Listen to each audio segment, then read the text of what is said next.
My name is Margaret Maggie Hale. Most folks online call me Granny Maggie. I'm 75, born in 1950 off a two-lane outside Paducah, Kentucky. I'll give you the straight version, quick and plain, and we'll keep moving. I was 13 in '63 when the house rules flipped without warning. Dad, Ben Hale, worked the diesel bay by day and chased breakdowns at night. Mom, Ruth, pressed dresses on a wooden board in our kitchen for Jefferson Street ladies. I was caboose to three boys: Cole, 18, Wayne, 17, Jeremy, 15. To neighbors, we looked like a calendar picture. Calendars skip what happens between the numbers. It started on a Saturday while Mom ran deliveries and Dad caught a nap at the shop. I won't paint it. It wasn't once, and it wasn't a mistake. Locks didn't hold. Threats did. After that weekend, you could time our hallway by the stove clock. By December, I hit the floor in the pantry and woke under the hospital's bright bulbs. A doctor muttered, "Patterned injury," and called a deputy. A county worker asked who. I lied. Boys from out of county in a pickup. That story bought a week and cost me the next. Dad wasn't slow.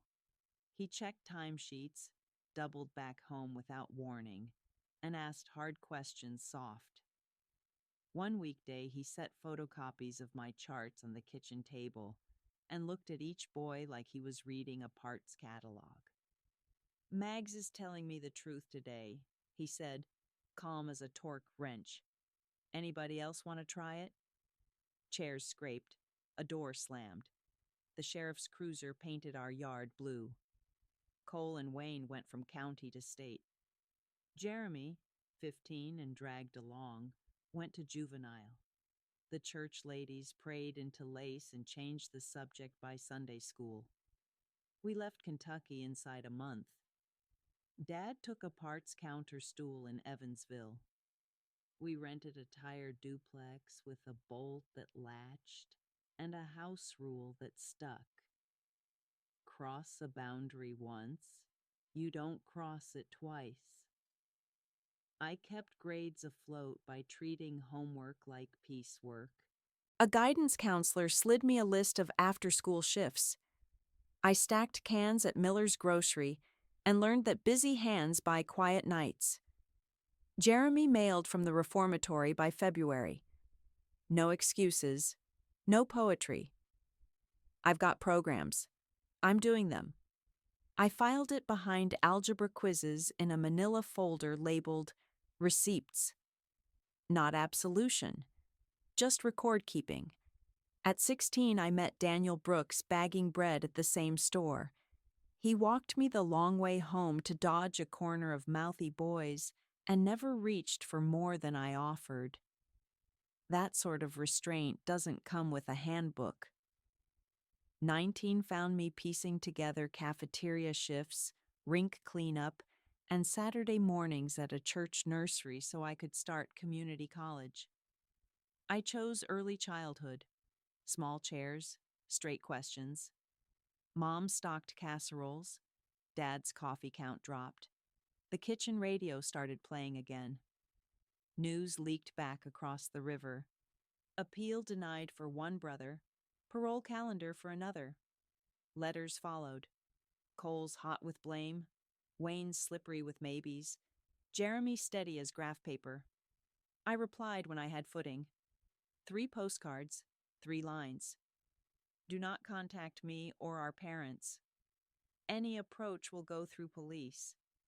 If you're doing better work, keep doing it somewhere that isn't my doorstep. The clerk stamped them while the ceiling camera blinked. That was enough.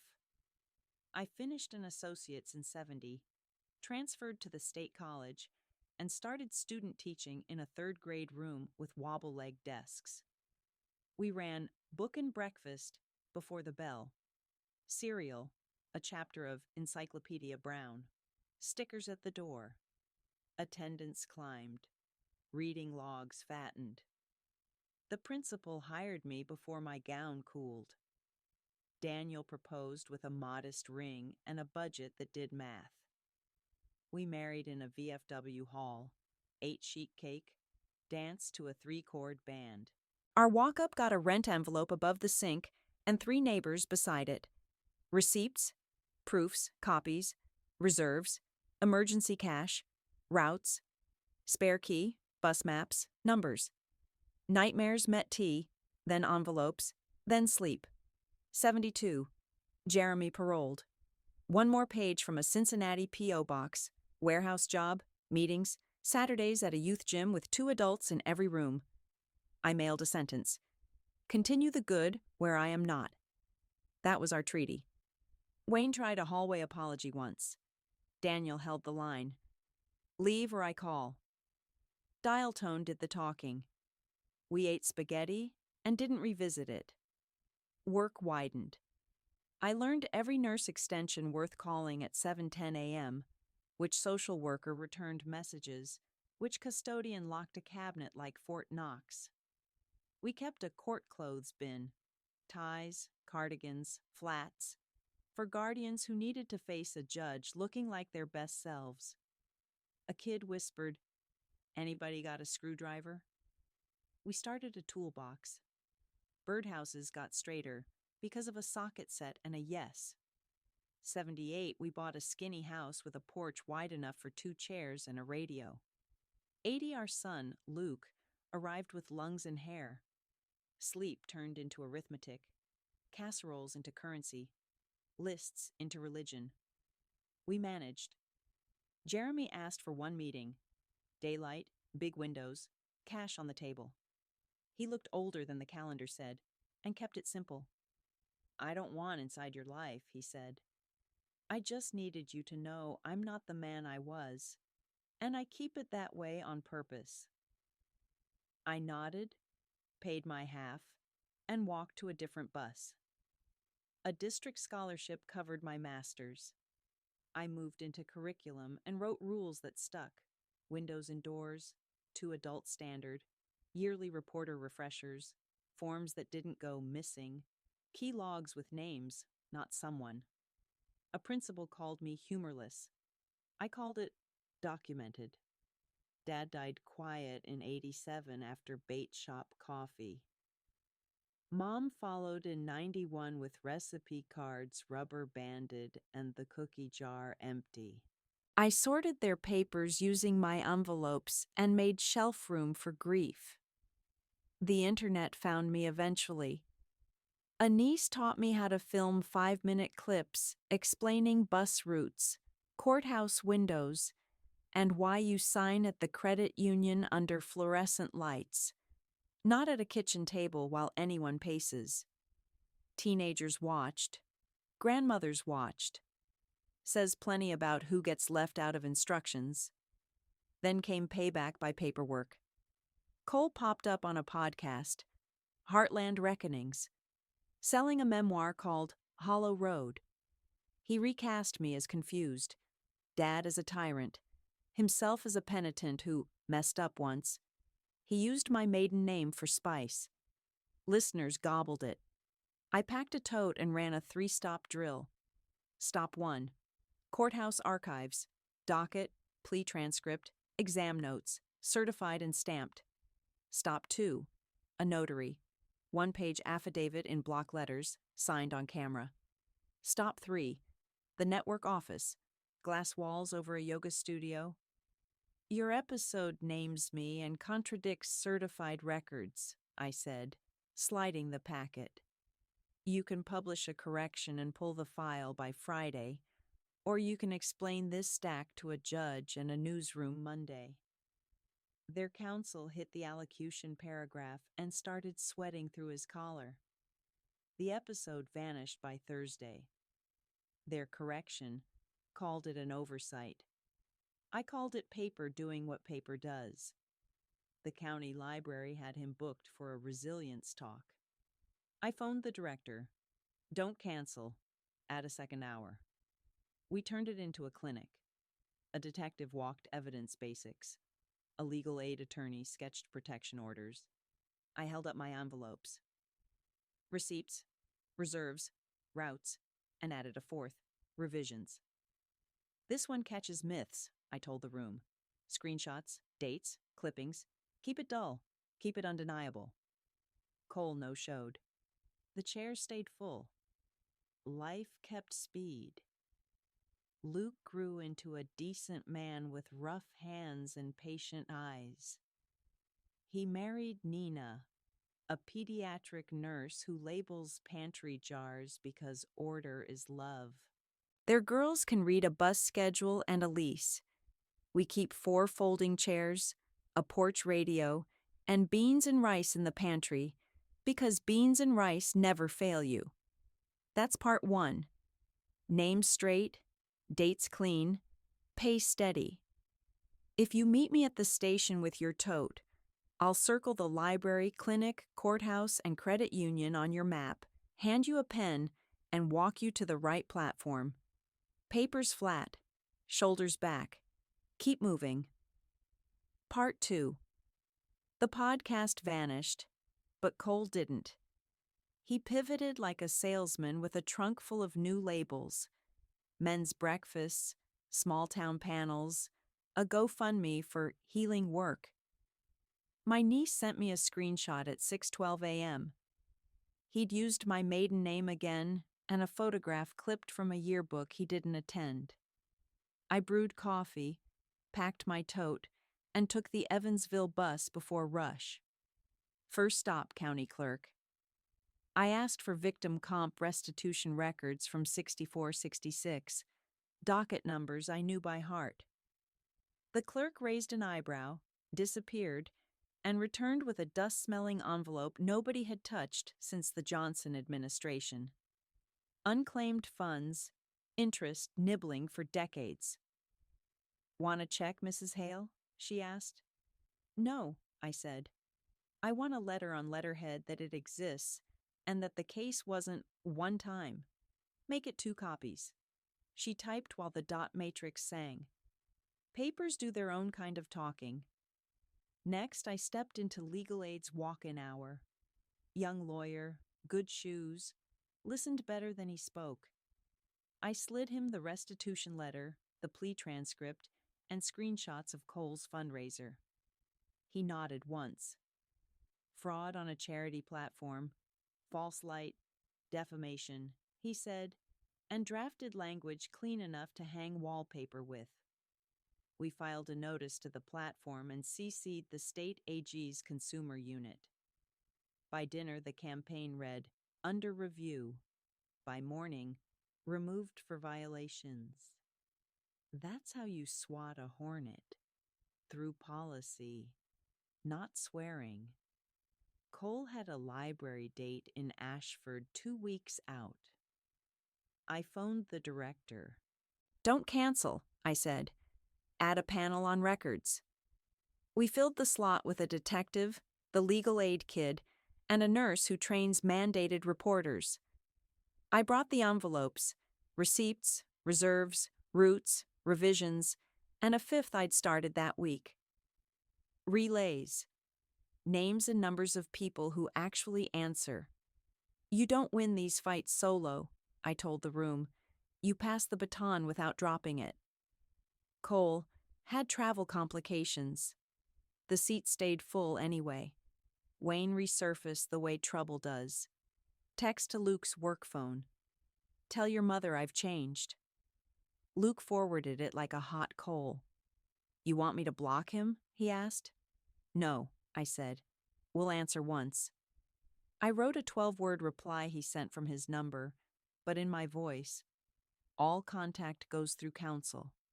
Violations equal paper, not conversation. Then I called a process server I trust, woman with a clipboard and a stride, and had her float near Wayne's supposed coffee meeting. He showed.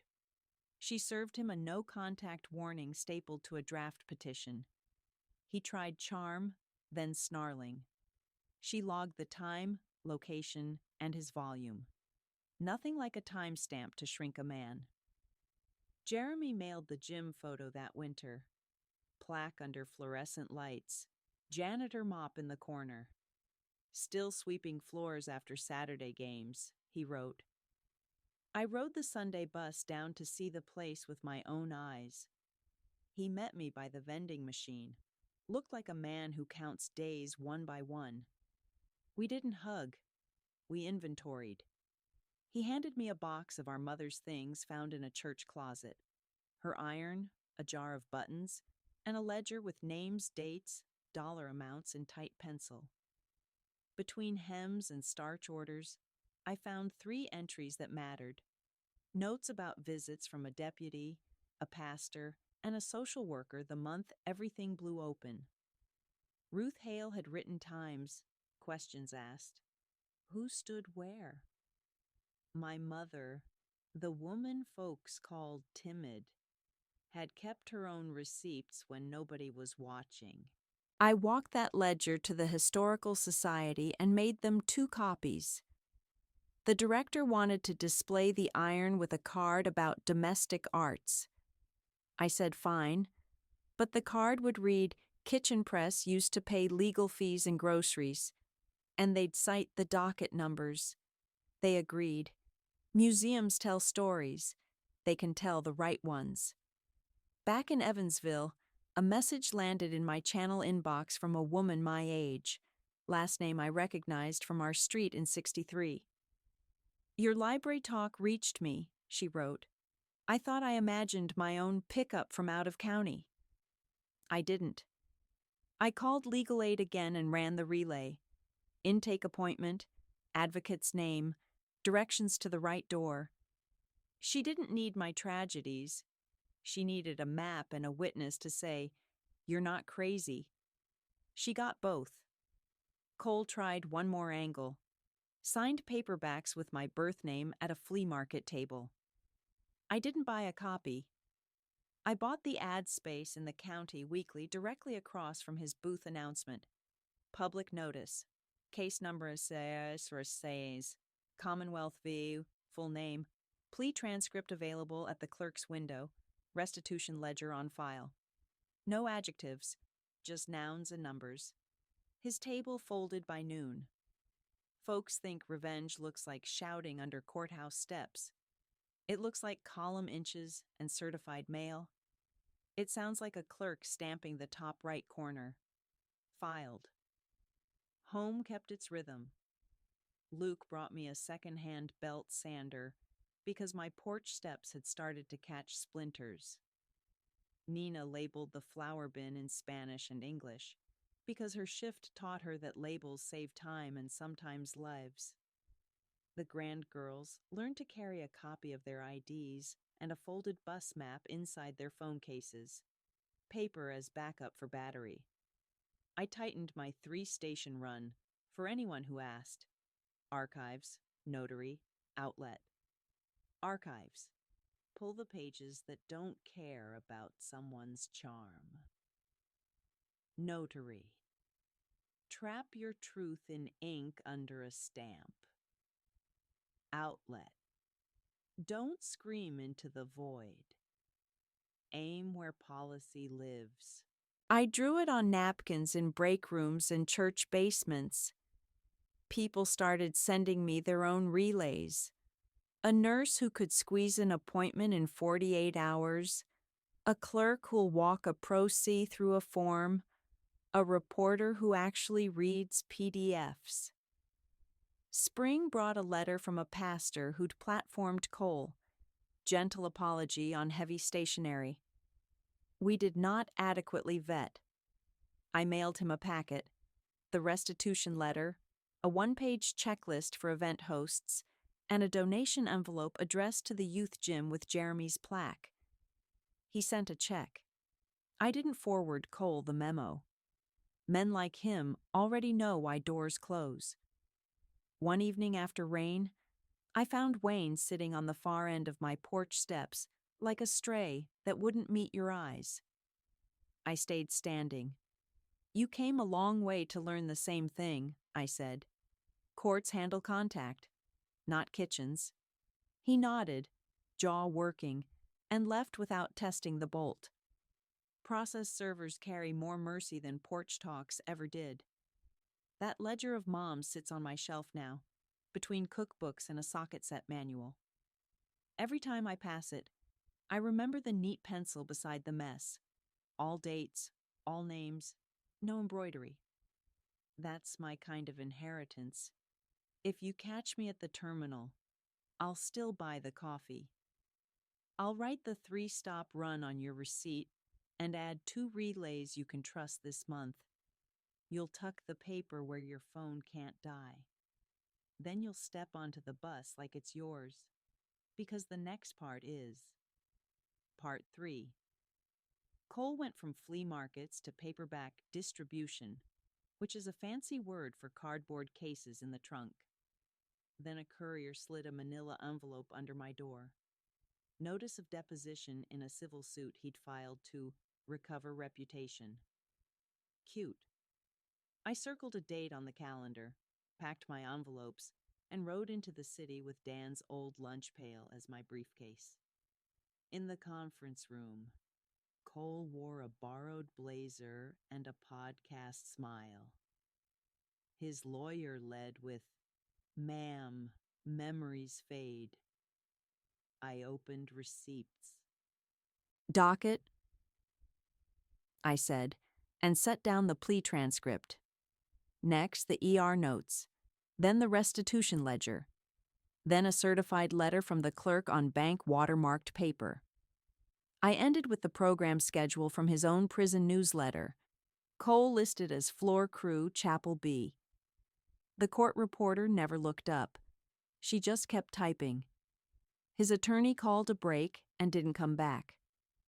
2 days later, Cole filed a voluntary dismissal. Paper beats posture. I didn't go home.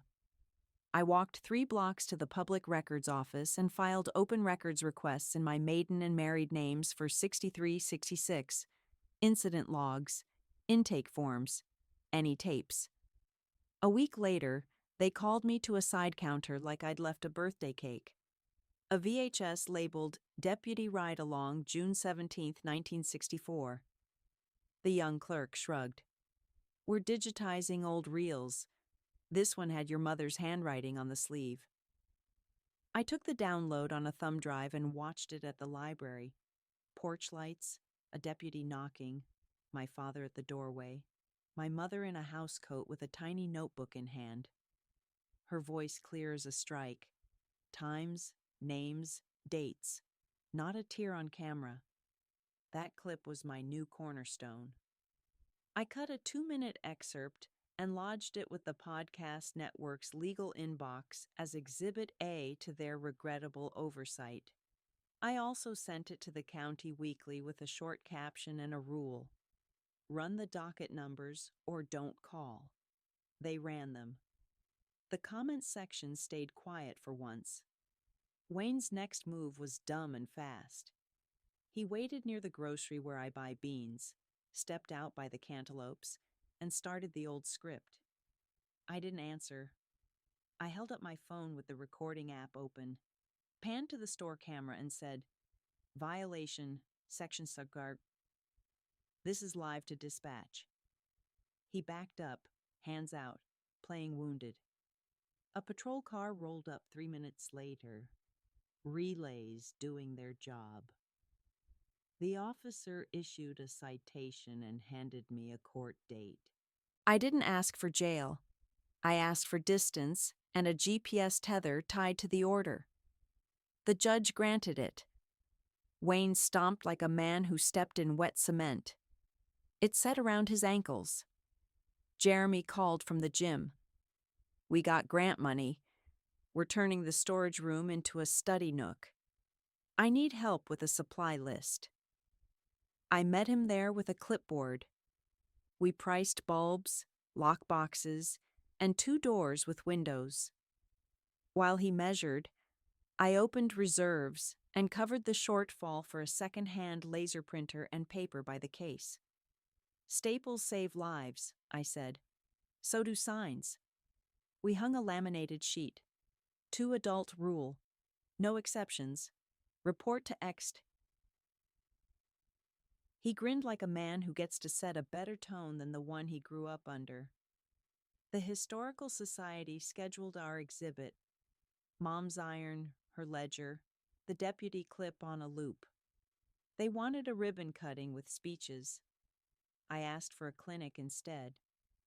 We set up 4 tables, one for free notarization, one for open records templates, one for court navigation basics, one where I taught folding your documents to fit a coat pocket without crumpling the seal.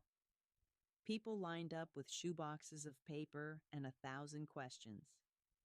A boy in a band tee asked how to request a school file. A grandma wanted to know whether her photocopies counted. Yes, I said, if the stamp shows and the scan reads. We left with emptier clipboards and heavier file folders.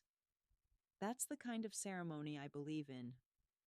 Cole tried to sneak back through a church men's retreat. Their flyer used my birth name for spice again. I brought the VHS still to the pastor. Quiet office, Bible on the desk, diplomas on the wall. You can host him, I said, laying down the docket packet. Or you can keep your insurance. He read the plea allocution and called his deacons. Retreat canceled. In its place, we ran records and safety. Clerk, nurse, detective, me. We ended with 10 minutes on how to store flash drives in coin envelopes and keep a duplicate at the library in a labeled folder. Backups aren't glamorous, but they're undefeated. Luke phoned one Saturday. Mom, your name is floating on a small press's fall catalog. Cole's book, new cover. I filed a takedown with the ISBN registrar citing false metadata and attached the porch still.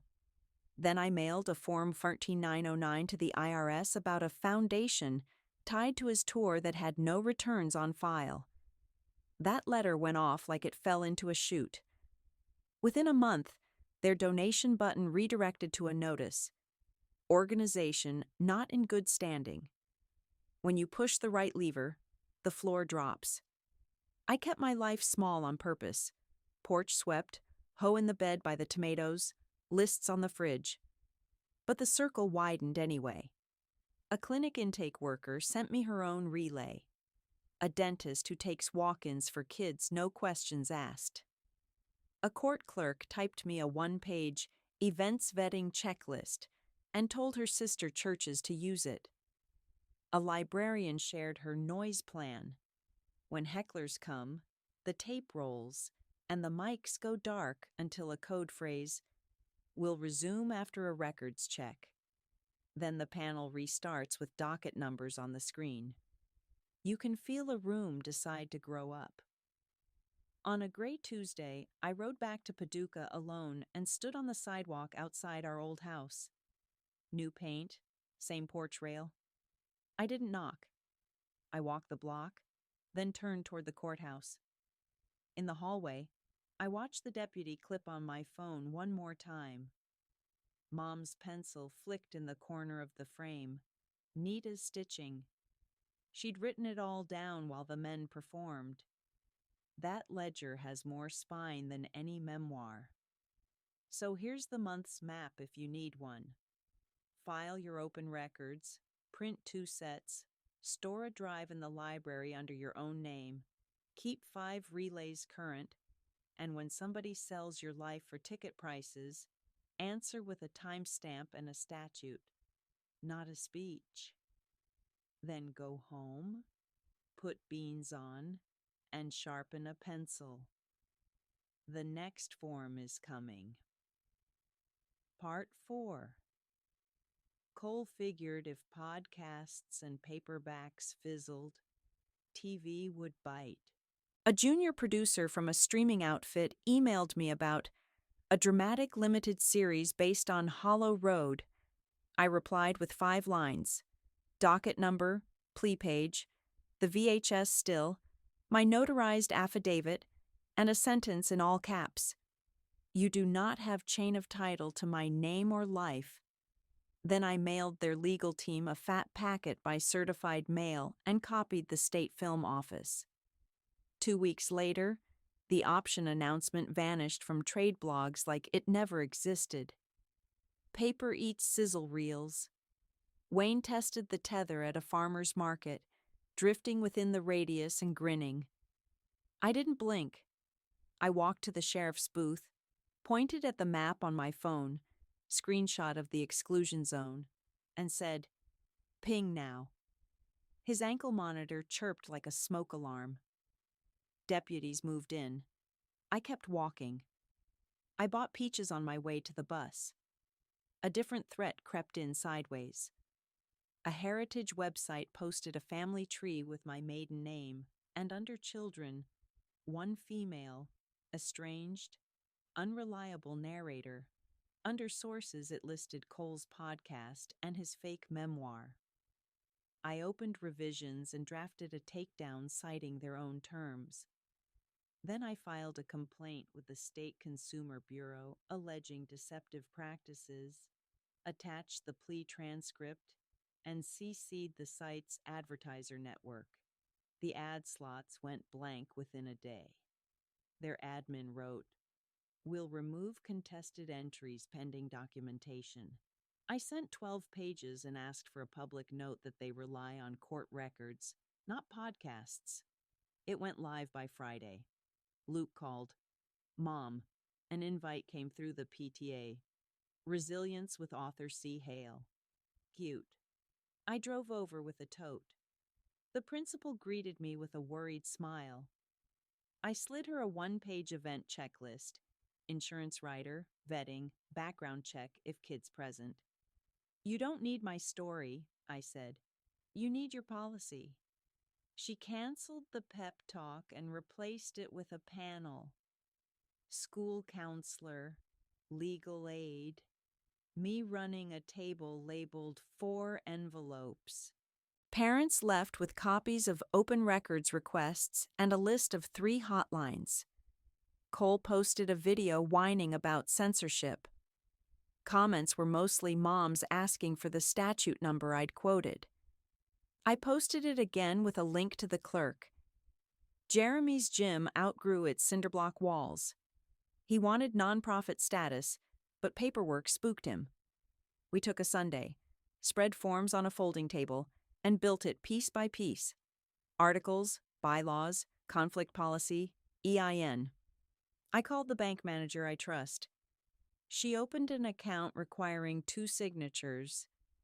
Then we wrote a no closed doors rule in big letters and drilled a peephole through the storage room wall.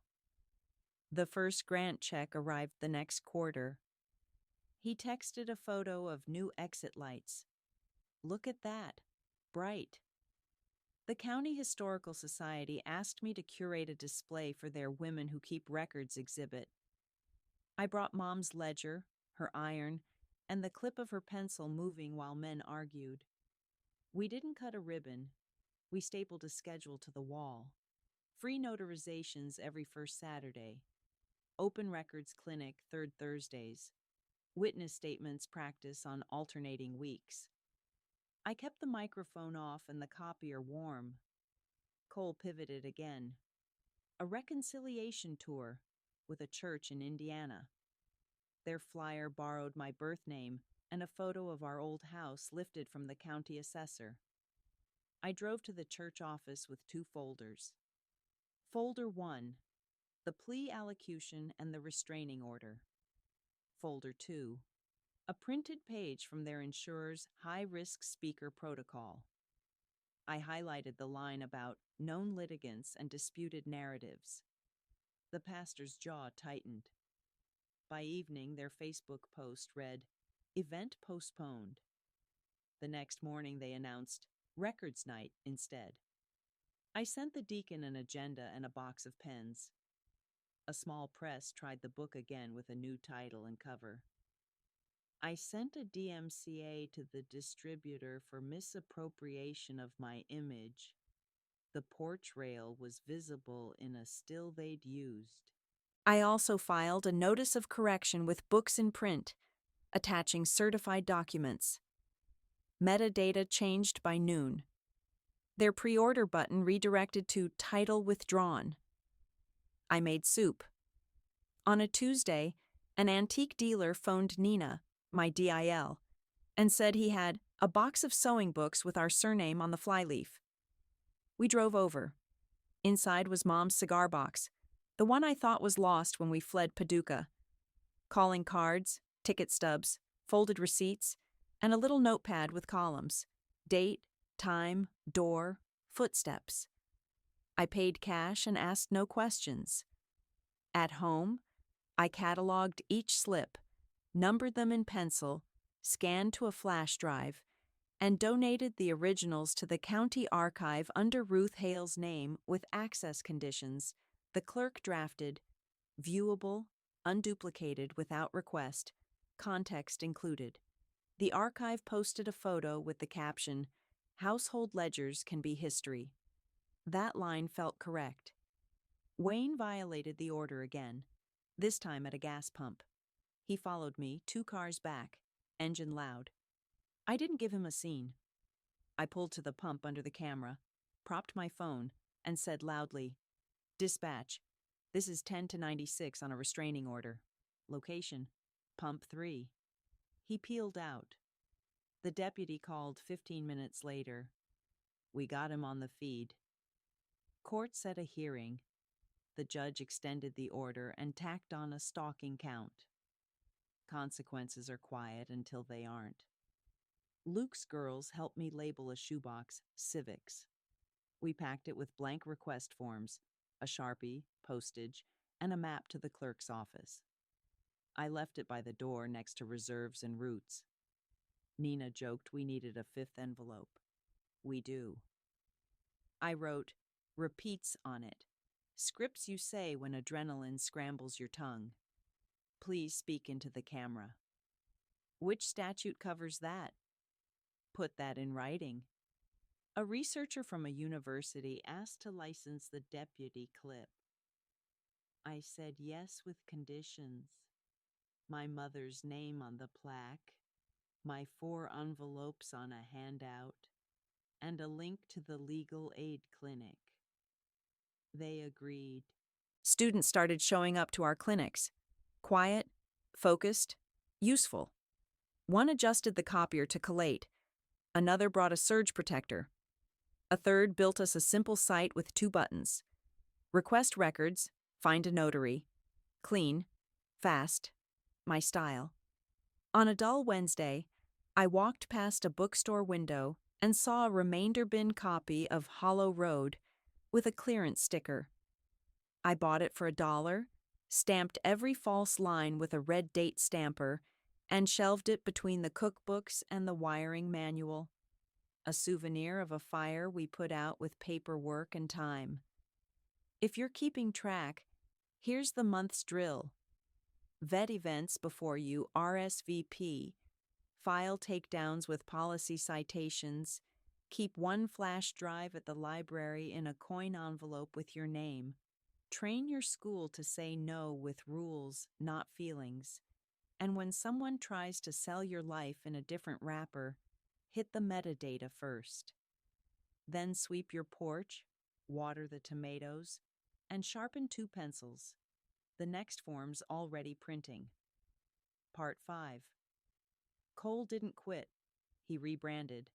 A shell nonprofit popped up with him as program director. Mission statement full of healing circles. Donate button front and center. The EIN traced to a UPS store mailbox and a board of 2. Cole and a guy who'd once sold supplements out of a van. I sent 3 things to the Attorney General's Charities Unit. 1, their brochure. 2, the plea transcript. 3, screenshots of the donation flow landing in a personal account. Subject line, solicitation with material omissions. 10 days later, site dark, under review, and 1 hot voicemail from Cole calling me a saboteur. Paper spoils grifts. A TV crew tried an ambush outside the grocery. Boom mic, fake concern. Maggie, any comment on denying your brother redemption? I said, roll on this, face their camera, and read the docket number, charge and sentence like a grocery list. Then I held up Mom's ledger with the page marked Footsteps, Thursday, 3. Raw, dull truth. Their segment never aired. The station ran a piece on consumer scams instead. He filed a civil suit, me interfering with livelihood. Cute. I walked it into a firm that likes anti-slap the way I like labels. We answered with the statute, attached exhibits, and calendared the hearing. Judge read for 5 minutes, glanced at me and said, "Protected speech, public records, fees granted." The clerk stamped the order while Cole's lawyer tried not to swallow his tie. I didn't gloat. I took my copy and got lunch. Wayne drifted again, hovering at Luke's job site like a fly at a picnic. Luke texted our code word, "Tomatoes?" I drove over, parked under the security camera, and waved the order in the air so the lens could read the case number. 2 squad cars later, Wayne was gone. Luke went back to leveling joists. We don't make theater. We make minutes.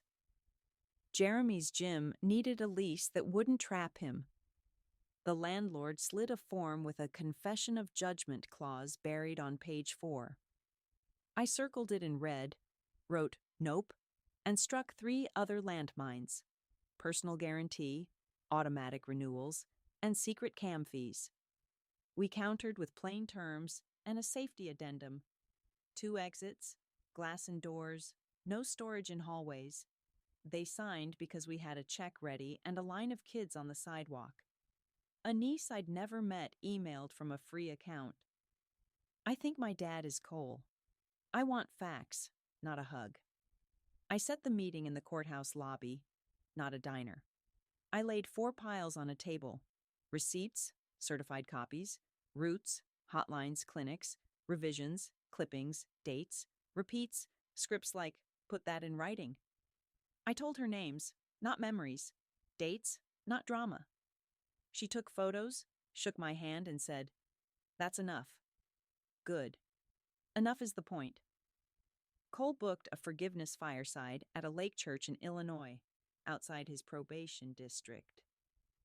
I emailed the flyer to the supervising officer with 1 line: "Travel restriction." They were already on it.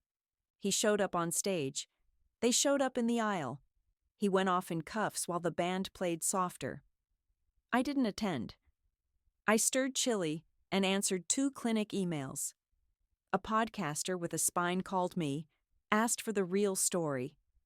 I said yes with conditions: no adjectives, no violins, every name checked against paper, and 10 minutes on mandatory reporting. We recorded in a library study room with the hum of an old HVAC as our soundtrack. The episode dropped, titled Stamped. Comments were teenagers screenshotting the statute and asking their schools for windowed doors. That's the only metric I track. The Historical Society display kept growing.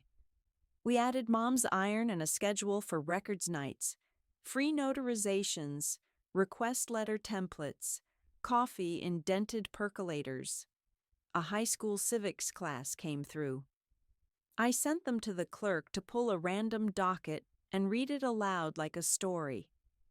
You could see the click happen. Government isn't a fog if you stand under a fluorescent light with a stapled packet and a patient clerk. Then came the library's rehabilitation author event. Cole's paperback with a new jacket, new pen name, same lies. I didn't argue. I raised process.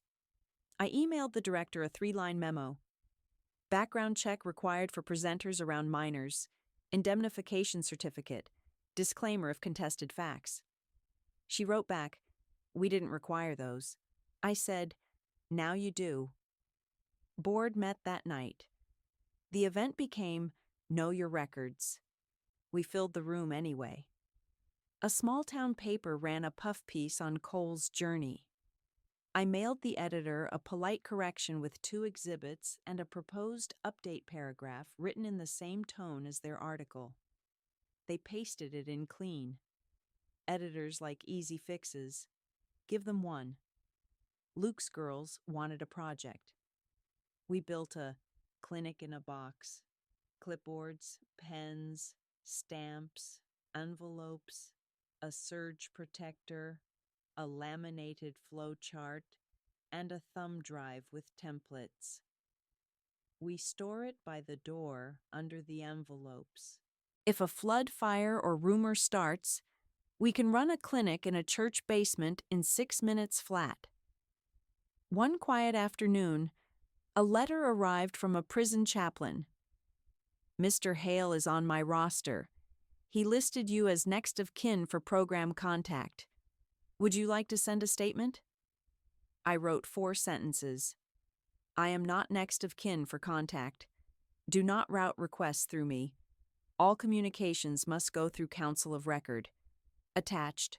Order numbers. I sealed it and went back to mending a porch chair. To wrap the month, I hosted quiet reckonings at the senior center. No microphones, no speeches, just tables labeled clerk, clinic, credit union. Folks walked in with stories and walked out with stamped pages. On the way home, I saw a crumpled flyer for Cole's comeback reading under a streetlight. I picked it up with tongs, dropped it in the bin, and washed my hands. Checklist for you, if you're tracking. Pre-write your takedowns with citations to the platform's own policy. Paste, send, save the receipt. File anti-slap the minute a bully sues your truth. Ask for fees. Put a clinic in a box by your door. Clipboards, forms, stamps, surge protector, thumb drive. When press calls, read numbers, not adjectives. Cameras love paper. Vet every event with 3 words: insurance, background, indemnity. Teach 1 teenager to pull a docket and 1 grandmother to notarize. We keep beans and rice in the pantry, gas in the tank, and envelopes within reach. Receipts, reserves, routes, revisions, repeats. Porch swept, pencil sharp. The printer light is green. Part 6. Cole pivoted again, this time into politics. He filed for an at-large council seat under a fresh surname, preaching restorative leadership. Residency looked fishy, so I ran a 30-minute drill. Voter file, utility records, lease index. The apartment he claimed had a broom in it and a shut-off notice. I walked a notarized complaint to the election board with 3 exhibits and a map. Ballot status flipped to ineligible by close of business. He posted about deep state sabotage. I posted nothing. The docket did the talking. Wayne tried a different door. Petition to seal his old case. I requested notice as an interested party and filed a 2-page objection. No adjectives, just why public interest outweighed privacy for a convicted offender with recent boundary violations. Judge quoted 2 of my lines in the denial. Wayne left the courthouse red-faced and quiet. A parenting blog lifted my envelopes idea and slapped it on shirts. Cute until they added my name and a wrong backstory.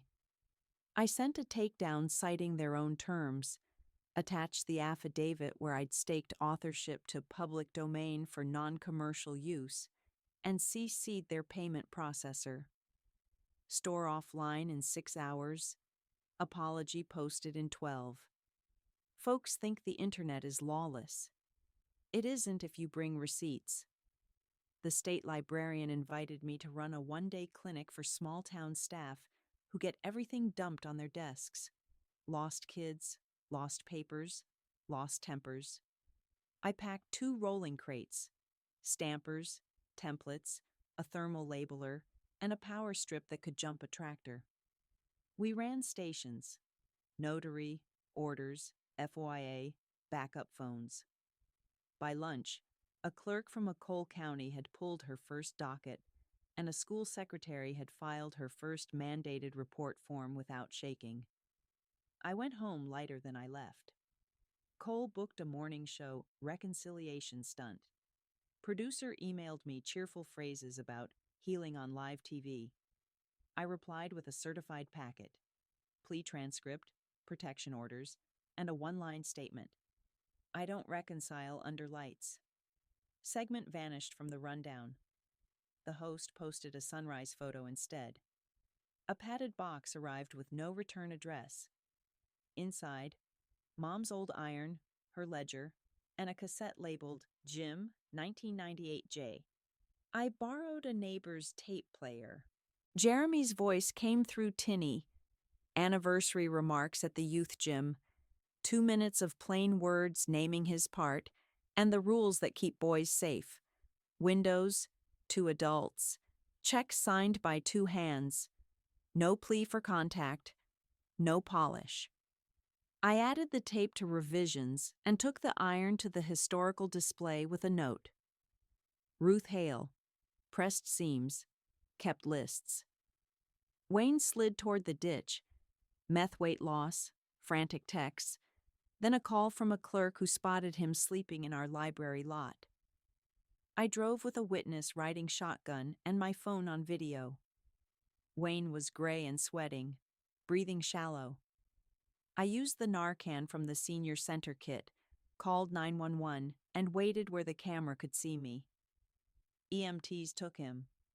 I told the charge nurse my name, left the case numbers for security, and walked out. Compassion and boundaries can share a sidewalk. Luke's firm bid on a district-wide retrofit. Windows in classroom doors, proper latches, recorded keys. I helped write the RFP language so grifters couldn't slide in with plastic junk and no warranties.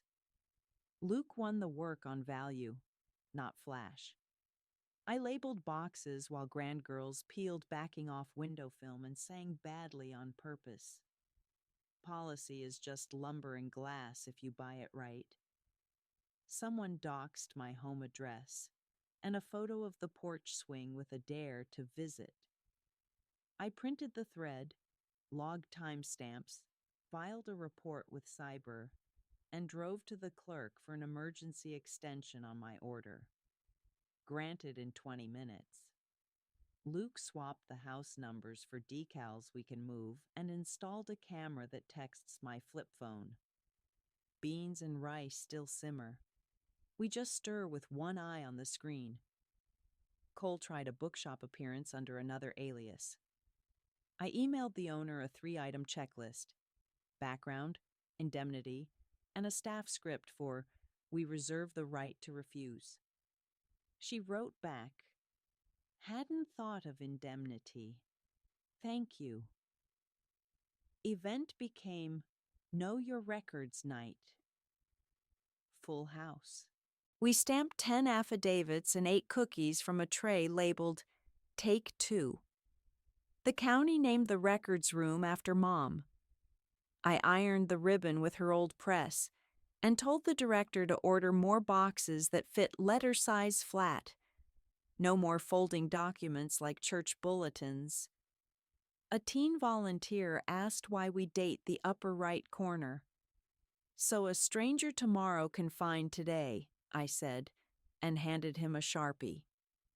A TV journalist with a spine ran a feature on paper as armor. She filmed my porch table while I showed how to turn a rumor into a request into a record into a reply. They cut it clean. No violins, no slow-mo. Viewers emailed from 5 states asking for the envelopes list. I sent the 1-page PDF and told them to teach it forward. Then a letter in Cole's tidy block print. New book, new tour. I will tell the whole truth this time. You can't stop me. I didn't write back. I opened repeats and slid in a fresh checklist. 1. Pre-draft injunctions citing prior misrepresentations and likelihood of confusion. 2. Standing media statement with 1 sentence and 3 citations. 3. Library kit restock. 4. Clinic night on defamation defenses for civilians. I called the legal aid office, booked a Tuesday, and reserved the community room. Quiet reckonings, I told the clerk. Same as last time. No speeches, just tables. Last item of the month. A kid from Miller's Grocery Days, now a granddad, caught me at the bus stop. Mags, your envelope saved my daughter's skin. We did the routes thing. Keys, routes, numbers, and stepped out. I nodded, handed him a spare revision sheet, and circled the line that matters most. Keep it dull. Keep it undeniable. Porch swept. Printer stocked. Envelopes in reach. Receipts, reserves, routes, revisions, repeats. One part left. Not fireworks. Closure done in ink. Part 7. Cole's Whole Truth Tour launched on a Tuesday. By Wednesday morning, I'd filed a narrow injunction, prior misrepresentations, likelihood of confusion, named harms, with exhibits tabbed A through H. The judge set a Friday hearing. I spent Thursday packing a tote, affidavit templates, time-stamped clippings, the cassette log from Hollow Road, and a one-sentence press line. Certified records contradict Mr. Hale's claims. See attachments 3-5. Cole arrived with a PR man and a paperback stacked like sandbags. His lawyer opened with free speech. Mine answered with the plea allocution where Cole said the quiet part into a microphone in 1964. The judge read page 2 aloud and looked over his glasses. Counsel, your client already spoke. Under oath. Temporary order granted. Tour paused pending correction plan. He pivoted online. Clips in a ball cap, captioned, Silent Sister. I didn't chase it. I mailed 3 notices. Platform abuse desk, policy site, distributor, indemnity clause, insurer, material misrepresentation. The videos blinked off, not with drama, just with terms he'd signed. Wayne hit bottom and then bounced. Detox, rehab, sober living. The manager called. He listed you as emergency. I met them in the lobby with Luke behind me and a folder labeled Boundaries. I signed exactly 1 page. Okay to inform me of discharge and death. No coffee, no long talk. Wayne nodded, eyes clear for once. Fair, he said. He walked back through the door on his own feet. That's his work, not mine. We ran Quiet Reckonings night at the library. Tables, not speeches. Station 1, FOIA in 10 lines. Station 2, orders of protection with examples that actually match the statute. Station 3, defamation basics for civilians. Truth, privilege, burden. People left with stamped forms and a list of 3 phone numbers. Not goosebumps. Cole's podcast network tried to salvage by offering a dialogue. I sent a fee schedule instead. Reprint Dad's deposition. Pay the county for certified copies. Fund 10 library scanners. Add a standing correction on your site with docket links. They balked at scanners. I forwarded the email to their ad buyer. Scanners got funded in an hour. Then a curveball. A small publisher in Missouri printed an unauthorized study guide to Cole's book using my maiden name on the cover. I served a demand citing right of publicity, false light, and Lanham. The owner wrote back that his lawyer was on vacation. I replied with a draft complaint and a filed case number stamped at 9:11 a.m. He wired a settlement by 3:20 p.m., money to the shelter, not to me, plus a written apology to the library board and a pallet of acid-free boxes. Keep it dull. Keep it undeniable. Jeremy sent a postcard. 11 years clean. Still Saturday gym. New rule posted. 2 adults, eyes on, blinds open. No return address. No ask. I slid it into repeats and moved on. The hospital called about Mom's iron in the display. Asked if they could add a placard about window doors and sign-in logs. Make it boring, I said. Bullet points, not poetry. They did. Folks read it standing up. Cole finally sat for a deposition. No lights, just a reporter, 2 pitchers of water, and a swear. His lawyer tried defense. The transcripts did the work. After 90 minutes of See Exhibit D, they took a break and came back with a proposal. Pull the book, print an errata sheet, pay fees, and put me under NDA. I declined the gag. You can't buy quiet, I said. We settled on the rest, plus a public correction pinned for 12 months and a donation to the records room in Mom's name. He signed with a borrowed pen that ran scratchy over his new surname. Wayne called from a city maintenance truck a month later. 4 months steady, he said. Crew lead gave me a second chance. I'm not wasting it. I congratulated him and added the date to the upper right of a sticky note. Progress belongs to the person making it. Luke wrapped the school retrofit. Doors with windows, latches that close, keys that log. I took the grand girls down the hall like a drill sergeant in orthopedic shoes. Count the windows, I said. Name 2 adults in every wing. They rolled their eyes and counted anyway. You build safety into habits, or you don't have it. A young reporter asked for the emotional arc. I handed her the napkin I keep in my purse. Arrows from rumor, request, record, reply, and a box around evidence. Run this diagram, I said. Let the feelings tag along behind. At the final hearing, the judge made the injunction permanent by agreement. The court's order listed 3 words I like best. On the record. Outside, microphones waited. I gave my single line. Paper beats smoke. Then I walked to the curb and caught the number 3 bus home. That night we set the porch table. Nina brought potato salad. Luke lugged the water cooler up the steps. The girls dragged out the folding chairs and 2 clipboards. We stamped a dozen affidavits for folks who'd come by. Property line mix-ups, lost paycheck stubs, a daycare that needed a letter on letterhead. Beans simmered. Radios murmured. No fireworks, just ink. Before dark, I added 1 more envelope to the stack and labeled it pass-alongs. 1-page guides, blank forms, bus maps, clinic hours. I tucked a Sharpie inside and clipped a card to the front. Date the top right. Sign where there are cameras. Keep copies flat. Walk away when you're done. People think revenge is shouting into a hot mic. It isn't.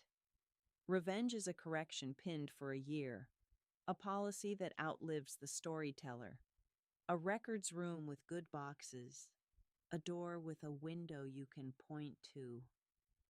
I don't need a bow. I've got envelopes. If you find me at the terminal with my canvas tote, I'll buy the coffee, draw lines from clerk to clinic to credit union, hand you a pass along, and tap the last rule with my finger. Keep moving. Final part. I don't do finales with violins. I do checkouts and handoffs. Here's how mine went. The county clerk called first. Mrs. Hale, the scanners your settlement bought are installed. You want to cut a ribbon? I said no ribbon. We did a drill instead. 10 folks walked in with shoe boxes and plastic bags. 10 folks walked out with folders labeled and dates in the top right. The clerk grinned like he'd just fixed a leak that ran for 50 years. Next week, the library asked for a class. I brought the grand girls as assistants and 3 milk crates, receipts, reserves, routes. I added the 4th, revisions, and the 5th I'd been testing, repairs. That's where policies live. Door windows, 2 adult rules, logs that can't vanish. We taped a checklist to the wall and ran the room like a pit crew. Time per person, 9 minutes, 30 seconds. That's a win. Coal drifted off the feed. Corrections sit at the top of search like sandbags. His paperback became clearance bin mulch. He sent a certified letter with a closing paragraph about moving on.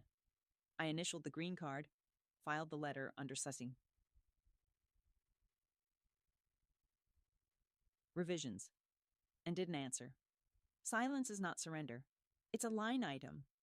Wayne kept stringing sober days until they looked like a road. He married a woman who doesn't collect projects, keeps a tidy porch, and puts the garbage out on the right night. Good for her. Good for him.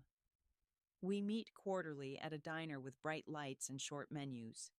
We order the same breakfast every time, so the only surprise is the bill. Jeremy mailed one last photo. Gym floor restriped, new glass in office doors, plaque for mom mounted straight. On the back, still here Saturdays. Boys know the rules. No signature, none needed. Luke's retrofit rolled into the next bond measure. 2 more schools got windows and logs. He brought me blueprints to mark up. I circled bottlenecks and wrote eyes on in the margins. He doesn't argue when the old woman with a tote starts drawing arrows. Smart boy. A young teacher DM'd me, "How do I keep my kids safe without losing my job?" I sent a 1-page kit and 3 phrases that fit on a Post-it. Write it down. Copy it twice. Loop 1 adult. She wrote back a month later. We caught a problem early. Paper helped. Correct. Paper isn't romantic. It's reliable. A local station wanted a sit-down to close the loop. I offered a walkthrough instead. We started at the bus hub. I pointed to the map. Clinic here, courthouse there, credit union 3 doors down. We hit the clerk's office, cameras, counters, stamps. We finished at the records room in the basement, lights humming, boxes stacked right. The cameraman whispered, "This looks boring." I said, "That's the point." On my 76th birthday, Nina baked a sheet cake and Luke dragged out the folding tables. Neighbors drifted in with envelopes that said things like title, lease, and birth cert. We set a timer and stamped until the sun sank. The grand girls ran the copier like a relay team. A man I didn't know asked, "What do we owe?" I said, "Put a window in a door somewhere. Then we're square." I took 1 trip back to Kentucky. No tours, no goodbyes. I stood in a parking lot where a house used to be and watched a semi roll past, diesel rattling the glass of the diner. I bought coffee, tipped heavy, and left a pass-along card under the sugar. That's all the ceremony it needed. I finally boxed my tote for the day I won't carry it. Inside, the 4 envelopes plus pass-alongs. A Sharpie, 3 bus maps, a list of clerks by name, and a note in block letters. Date the top right. Sign where there are cameras. Keep copies flat. Walk away when you're done. Teach the next person. I added a second note for the grand girls.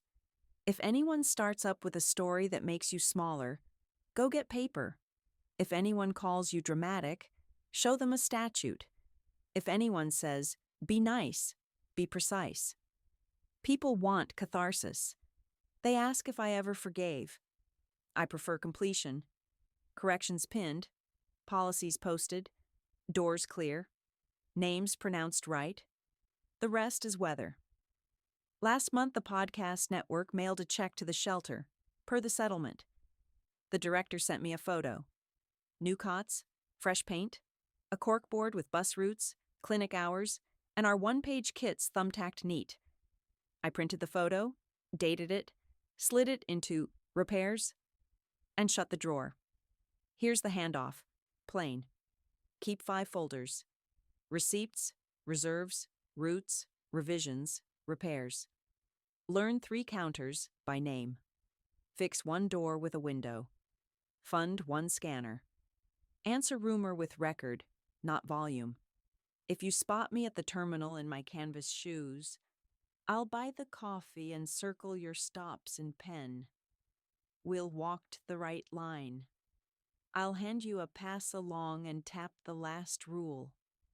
Keep moving.